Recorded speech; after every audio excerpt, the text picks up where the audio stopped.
All right, well, I have a question from an inspector. Now, this is a question I get quite a bit, but this one came in when I told him we were going to be doing some interviews with you. And he says, I'm having trouble accepting the idea of a call center. I feel like my clients want to talk to me, only me, and that I'll do a better job closing a sale than a call center ever would. Any words of wisdom or advice on that? I was that same guy. I believed, when I started out 24 years ago as a man in a van, I believed that no one could answer the phone better than me. Truth is, I still think that's correct. Here's the challenge. I couldn't answer the phone and do a home inspection and visit real estate offices all at the same time. So I relinquished and had staff do it. Then I got to the opinion, no one on the planet can answer the phone better than my own staff.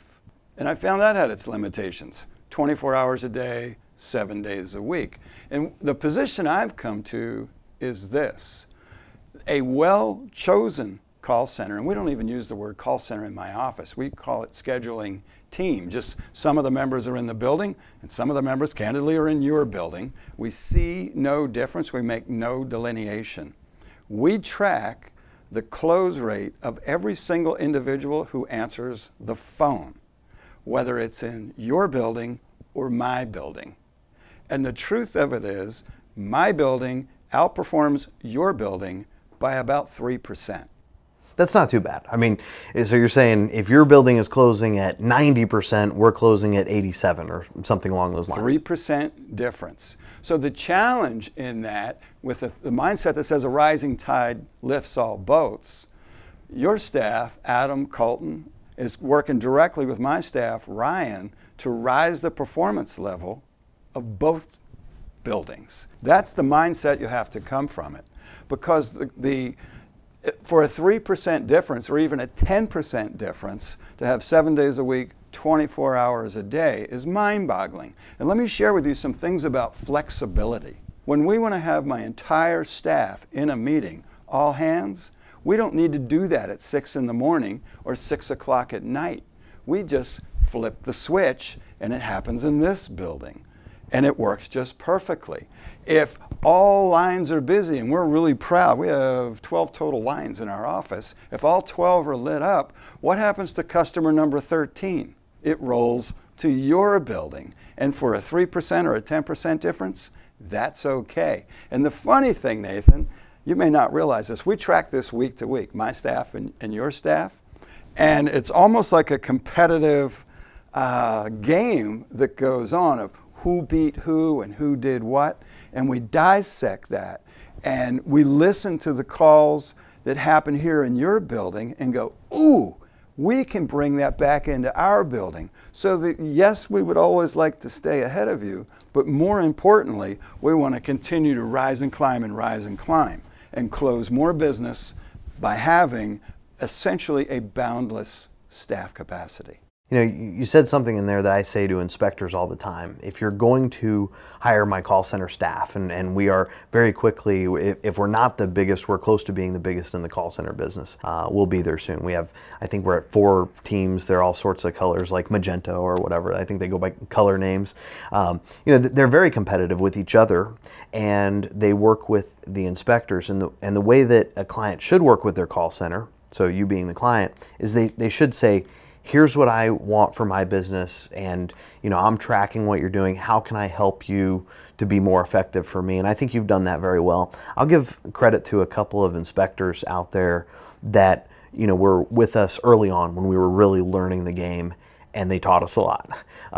Preston Sandlin and Meg, Home Inspection Carolina, they taught us how to be a big call center solution for a big company. I was with you early on also. I was with you early on, and I was disappointed, and I left. See, Preston did your work for you. He did, and I'm grateful to Preston for that and many, many other things, but it's very honest to say, at the cutting edge of something new, you got to be ready to bleed.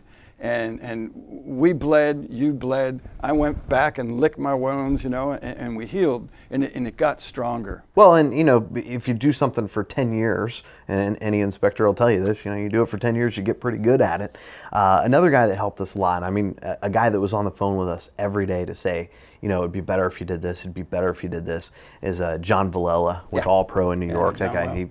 he did very well for us. So, you know, so that's good advice. If you didn't have an office staff tomorrow, let's just say, you know, the worst case scenario happened, your town in Florida, which is basically underwater now, goes a full 4 feet underwater for some period of time, some short period of time, and then your office is knocked out, you got to invest in technology again, you're waiting for insurance claims. Would you trust our call center to take the calls for a month? Yes. Yeah, and we do that on a regular basis. I don't worry about this anymore.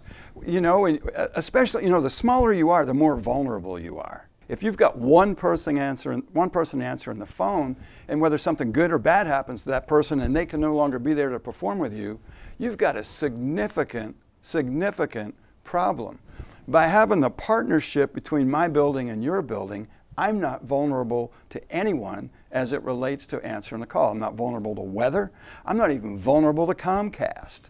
If my stuff stops working, either because of technology or because of weather or because someone went kooky in my office and took a day off or got sick or went on vacation for 2 weeks, it has no impact on my bottom line.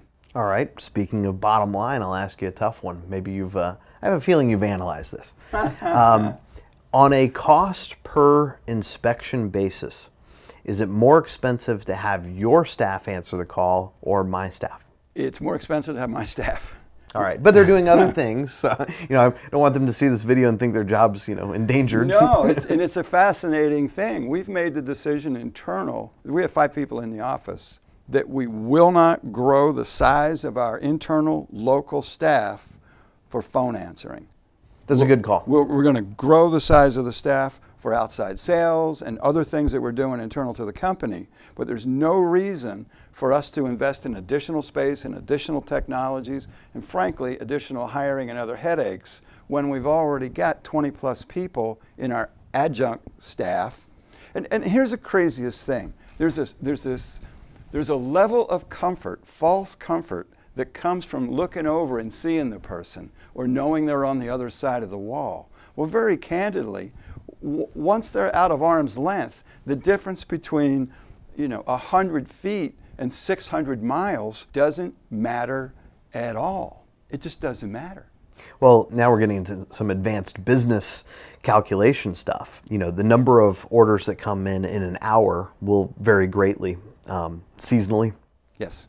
Time of day. Yes. Day of the week. You know, and for us handling, you know, hundreds of companies, we see exactly what that is. I mean, you know, our averages, we can calculate that out, we can schedule people, and we know how many calls we're likely to get. But you've figured out that at 5 people in your size business, and someone watching this, it might be 1 office staff member, right. It might be 2. That's how many people you can keep busy on phone calls, reviewing admin stuff, doing office work, reaching out to agents, you know, all the things. You can fill that much time with that many people. Beyond that, you kick it over to us.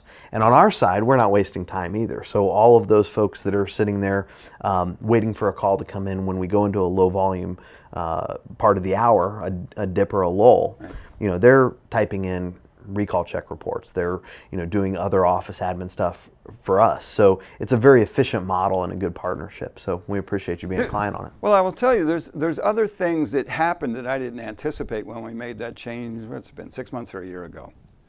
In order to have your staff prepared to receive our information, all of our processes, all of our scripting, all of our packaging, all the data that we had in ISN, we could no longer wing it.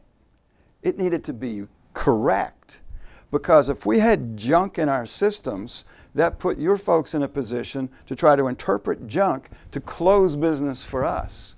So we got much better internal by doing the things we needed to do systemically and process-wise so that your staff could seamlessly integrate and take care of it. I'll give you a stat now because this one is very interesting. It's a huge change from 10 years ago.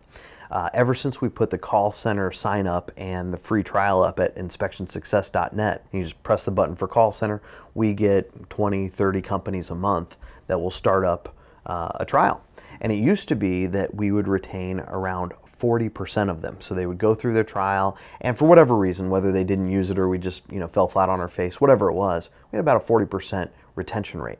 Our retention rate last year was 97%. And you think that's my staff working with your staff to polish I think some it's of your your process? staff. I think it's Megan Preston's. I think it's John Villela. I think it's putting in the right staff. A long time ago, a decade ago, we were hiring people at a certain hourly rate that was kind of that entry level office admin. And one day we said, you know what, this isn't working. We're just going to try something different. We're going to pay, really a pretty premium rate for office admin staff and start recruiting some people from these high-end call centers. And once we did that, total change, total change. Right. I discovered that in my own business. When you pay a person, seldom do you get it perfect. And you end up bracketing. You either overpaid or you underpaid. If you've overpaid, all you've really lost was the margin between what you thought you should have paid and that a little bit of extra. If you underpay and they don't pan out, you've lost everything. I'd far rather make the mistake of overpaying than underpaying. A good lesson on any topic. Yes.